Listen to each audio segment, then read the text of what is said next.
বিএনপির আওয়ামী লীগ বিষয়ক সম্পাদক যারা রয়েছেন তাদের মধ্যে অন্যতম রুমিন ফারহানা আওয়ামী লীগের সুবিধাভোগী, আওয়ামী লীগের ফ্ল্যাটভোগী এবং যারা গুন্ডা দিয়ে নির্বাচন কমিশনকে ঠান্ডা করে দিতে চায়, যারা একটা প্রেসক্রিপটিভ ইলেকশনের দিকে আবার যেতে চায়, আমরা এই বিএনপির আওয়ামী বিষয়ক সম্পাদকদেরকে বলবো, আপনারা জনগণের পালসকে বুঝুন, 24 পরবর্তী জনগণের পালসকে বুঝুন, নতুবা আবার বাংলাদেশটি সংকটের দিকে যাবে।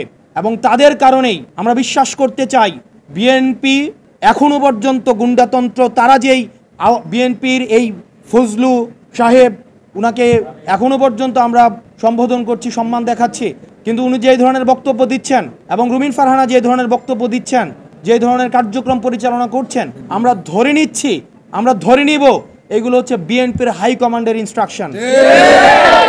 এবং আজকের নির্বাচন কমিশনে যেই ঘটনাটি ঘটেছে সেই বিষয়ে বিএনপি কি অবস্থান নেয় সেটির প্রতি আমরা নজর রাখবো।